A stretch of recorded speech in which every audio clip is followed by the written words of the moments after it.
How's it going, everybody? CJ here, back with another video. We're doing a deck tech today. Before we get into the deck tech, we got this playmat here.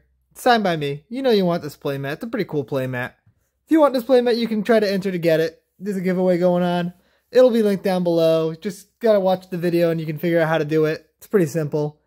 And we're gonna hop into this deck tech. So this is a deck I have yet to actually be able to play in a game. I've had this idea for a long time. I've wanted to build this deck for a while.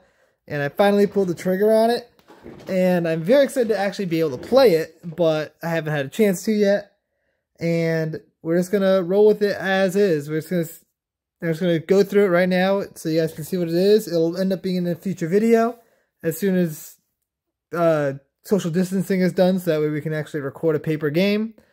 And yeah, so the deck involves, it is a Nazahn, the revered bladesmith deck. He ETBs to go and get an equipment, and whenever an equipped creature I control attacks, I may tap target creature defending player controls. None of that really matters. What matters is the main equipment that this deck revolves around. Spy Kit. We're playing Nazahn Super Spy here. This deck is hilarious. It's all about names mattering. So there's cards that you cannot play otherwise in Commander in this deck. And I actually probably should add more equipment, because right now I'm pretty sure this is the only equipment in the deck. The reason why Nazahn is the commander is just so it's a really, really easy way to just tutor out the equipment efficiently every game, because the deck revolves around Spy Kit. Spy Kit is necessary for this deck to do much of anything. And it's an interesting card. Gives everything, each creature name that's not legendary, and +1/+1. The +1/+1 seems kind of meh. I don't know why that's even tacked on. I'd rather just lower the equip cost, get rid of the +1/+1, and make it just names matter. So we're going to hop into this deck tech. And first thing I'm going to show you guys is the combo that this deck revolves around. So this combo is interesting. It revolves around Verdant Succession. Whenever a green non-token creature is put into a graveyard from play, that creature's controller may search his or her library for a card with the same name as that creature and put it into play. If that player does, he or she then shuffles his or her library. So this will only really do anything for me, or I guess if someone's playing like a Rat Colony deck or a Persistent Petitioners deck, then it's a pretty bad matchup. But oh my god, imagine this in a oh, what is that card called? The Clerics that get demons. Those, I don't remember what their names are off the top of my head for some reason. But yeah, that would be a terrible matchup. But this card is what the deck revolves around. So you're equipping Spy Kit to something, you're sacking it, and then you're going to go and get any creature out of your deck. So pretty cool. But with World Spineworm, which shuffles itself into your library, you can stack the triggers, so that way you equip World Spineworm, you sacrifice World Spineworm, shuffle it into your library, then Verdant Succession it back out, and you can kind of loop it using Ashnod's Altar. And in that process, you're making, each time you loop it, you're getting three green worm creature tokens with trample. So you effectively can make infinite colorless mana and infinite 5/5s with trample. And you can use Phyrexian Altar to do the same thing, but with infinite colorless mana, and it's just a slower rate to get the worms, but it doesn't matter, you're still getting infinite tokens. After that, this is where it gets a little weird. So, you can use Protean Hulk. Unless you have two green creatures, if you have World Spineworm and another green creature in play, then you don't need Protean Hulk for this. But otherwise, if you don't have those two, then on the last activation, you sacrifice World Spineworm, and instead you go and get Protean Hulk, because it's the same name thanks to Spy Kit. You sacrifice Protean Hulk, get any two green creatures in the deck that you need, just any two 3 mana green creatures, doesn't matter, and then equip and sacrifice those, so you can Verdant Succession out Reflex Sliver to give all your slivers haste, and Mirror Entity to turn all your creatures into slivers, and plus infinity, plus an infinite power toughness. So you'll have infinite number of infinitely large and infinitely tough hasty slivers that were actually just worms from Worldspine Worm. It'll be real interesting to pull that off. I mean, it's really only a 3-card combo. That's all you actually need, and then you can just, everything else just gets fished out. You can even pass by all of that if you just use Altar Dementia as your sack outlet, because instead you can just mill over and over and over and mill your opponents out. And another way you can do this is Wheel of Sun and Moon. So instead, you don't even need Worldspine Worm for this one. This Wheel of Sun and Moon lets you just recur creatures through your library over and over and over infinitely. So any value creature, you can just get infinite infinite triggers. I mean, that's only with Ashnod's Altar though, because you do need the 2 mana to equip Spy Kit. But with these 3, you can do the cycle through any creature over and over and over again. And yeah, it's pretty cool. It's pretty cool. I'm excited to be able to play this deck. It's going to be a fun deck once I can actually play it.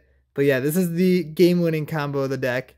And because it's a kind of intricate, weird combo, there's a pretty strong secondary plan.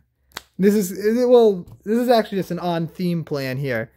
So, in the theme of Spy Kit, we're going to do Names Matters card. So we got stuff like Runed Halo. You have protection from a chosen name. So you choose a card name.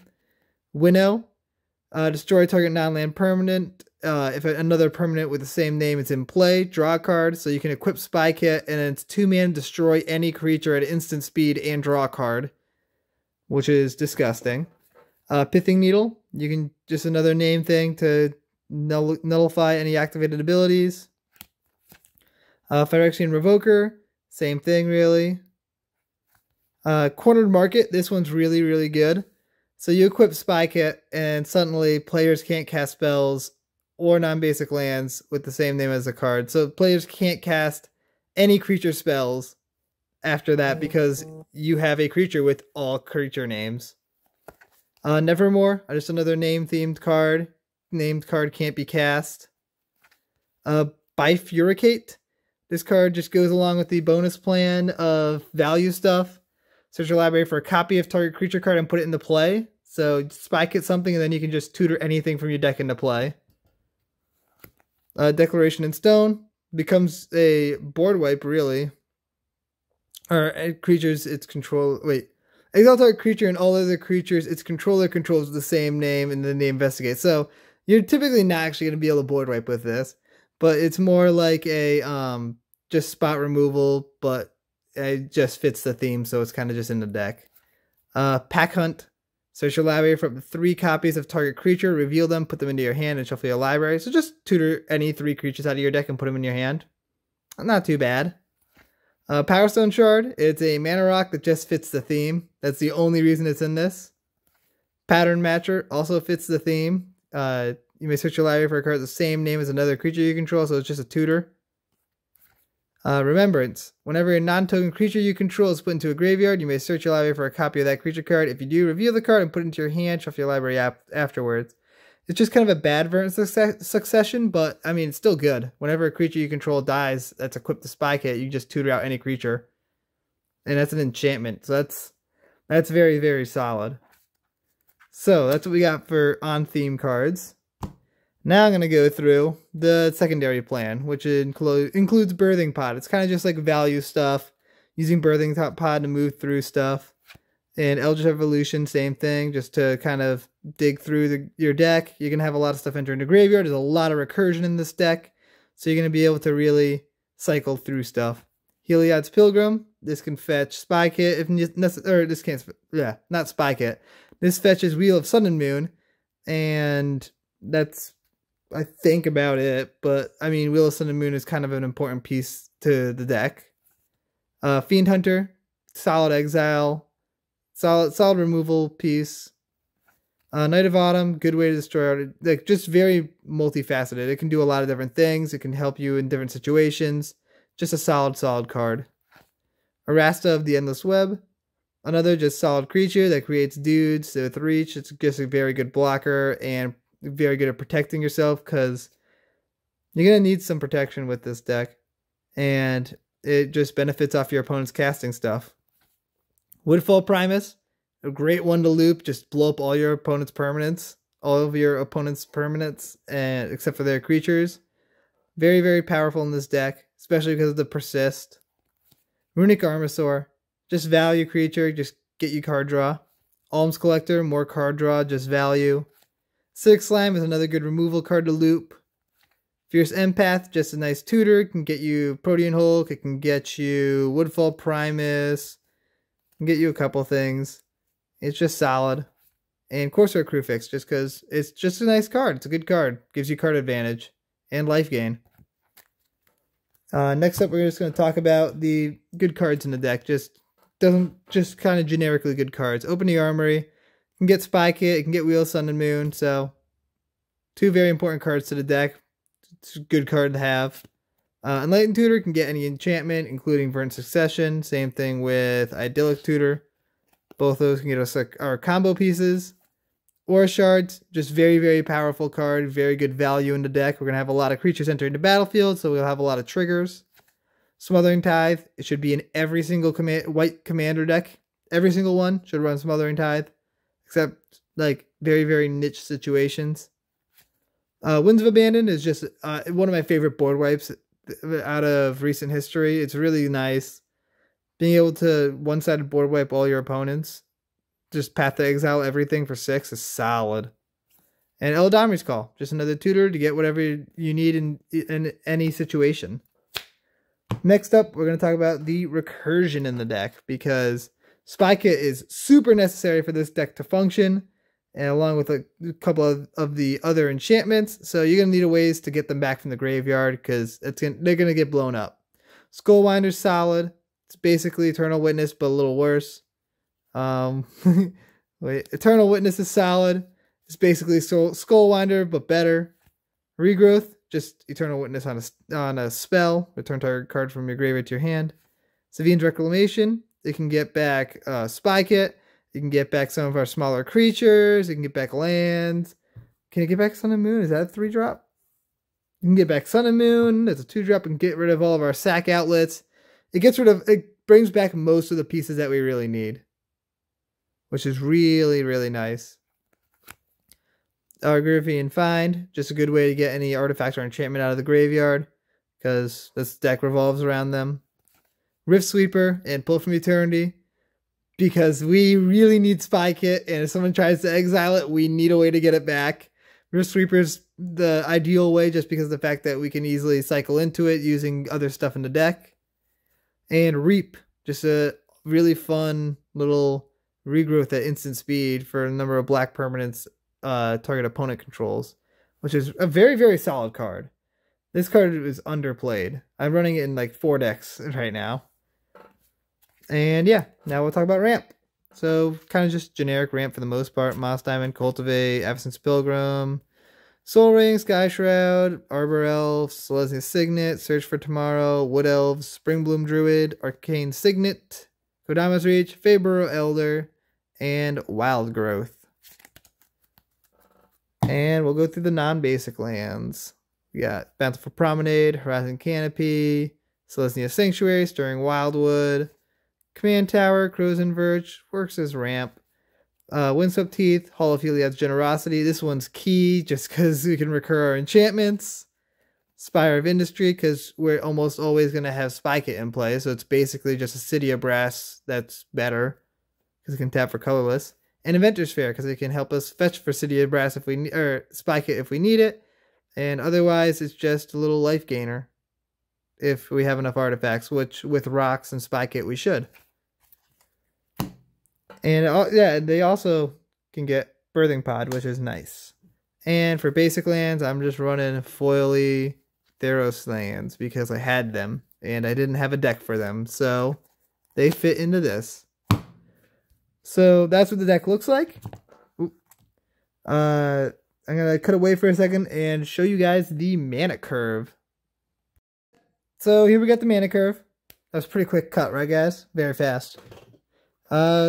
got an actually very low curve here. It really is heavy on 3 drops and then drops off fast. Like it's 3 drops, 2 drops, 4 drops is the order. And it's actually pretty close between 1 drops and 4 drops. But after 4 mana, we drop off significantly, which is good because we're going to need a lot of mana to be able to consistently equip Spy Kit and do all the shenanigans. So we're just going to go through quickly and see what we got in each section. So at the 1 drops, we got removal, ramp, and that's about it. And a tutor. Removal, ramp, recursion, tutor. Pull from eternity. 2 drop. We got removal, removal, removal, removal, combo, combo. Oh, yeah, okay, it was 2. And ramp, recursion, more removal, and some tutors. So we actually have a very good variety within each. I think 3's got a lot of dudes, a lot of creatures. So we got ramp, we got some removal, and we got a lot of creatures here. A lot of value creatures. Card draw, removal, tutoring. Our creatures do everything our spells do. We got combo cards, more ramp, whole lot of ramp at 3, and a whole lot of recursion and just good cards. 3 is our bulk by a lot. 4 is where we get into some of the more interesting cards like Remembrance, Pattern Matcher, Pack Hunt, Bifurcate. Then we got some value creatures. We got Birthing Pod. Combo card. Reflex Sliver does nothing in this deck other than give all of our creatures haste. It was one of the only green cards I could find that said all in haste on them. One of the few green creatures I could find that said all in haste, and it happened to have to say Slivers, so that made me need to throw Mirror Entity in the deck to make the combo work. It's really weird, and I love it. I love it. We got ramp right here. Okay. 5 drops. Just a couple. Verdant Succession and Acidic Slime. And then 3 that are bigger than 5 drops being Protean Hulk, Woodfall Primus, and World Spine Worm. So we have a very, very low curve. And these cards we probably don't bring out until late game anyways. I honestly could shove another big dude in here just because it's very easy to cheat them out. And probably should. If you have a good suggestion on which creature I should throw in here. Because it can't be cast triggers. So the Eldrazi Titans aren't that great for it. Wait, I need an extra copy of Terastodon. That's what I need. If anyone has a copy of Terastodon, let me know. I don't seem to have any extras around. And yeah, so that's what the curve looks like. We're going to now switch over to the all-stars of the deck, I suppose. It's hard for me to do this section that we're about to see, just because of the fact that I haven't yet played the deck. But I'm going to do my best and assume what's going to be some of the strongest cards. We're back. I tried to go through and I grabbed the stuff that wasn't really combo based and wasn't just obviously very powerful cards. I would look through, like I didn't bring any actual tutors out. I brought cards that are very specific to the deck. Stuff that the deck kind of needs to function well. And so we got cards like Winnow, which is just the removal that draws you a card. That's just well, it basically just removes any creature. But it's very powerful. Wheel Sun and Moon, just because it lets you cycle through everything with Verdant Succession, Verdant Succession is the key card. But Wheel Sun and Moon lets you cycle through everything, because it lets you cycle through the card over and over because it just keeps going into your deck. It's very, very powerful. Cornered Market can just put a really good lock on the board and stop your opponents from casting creatures. Aura Shards, because so many ETB triggers. There's going to be so many ETB triggers thanks to Birthing Pod right over here. And then we got Pack Hunt and Bifurcate, because both of these, and Remembrance, because these 3 are all very, very good at tutoring other creatures out of the deck. And Pattern Matcher, same thing, except the Pattern Matcher is even a little better because of the fact that it's like Birthing Potable, it's recurable. It's, I mean, you can get it off of Bifurcate and get another thing. It's just very, very value heavy. This card is sweet in the deck, and I'm very excited to see it in action. I definitely want to add another top-end card. Unfortunately, I don't have anything on hand, but hopefully by the time I play this deck, I will be able to add in a Terastodon. I don't know what else. Terastodon's a must-have. Maybe I'll throw in Ulamagnacis's Hunger, because that's a very good finisher as well. Or Blightsteel, which just got a reprint, which is nice. Blightsteel would be fun. Oh, Blightsteel would be really good in this deck too, because of the fact that it wheels itself around. So I might have to do that. I might have to grab a Blightsteel for this deck. And let's see. Let's just assume that I'm getting Blightsteel in the deck. We are going to be removing probably a 3-drop, because we got a bajillion of those. We're taking out...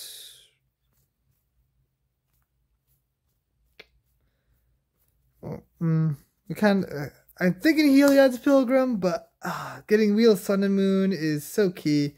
We're taking out Fierce Empath.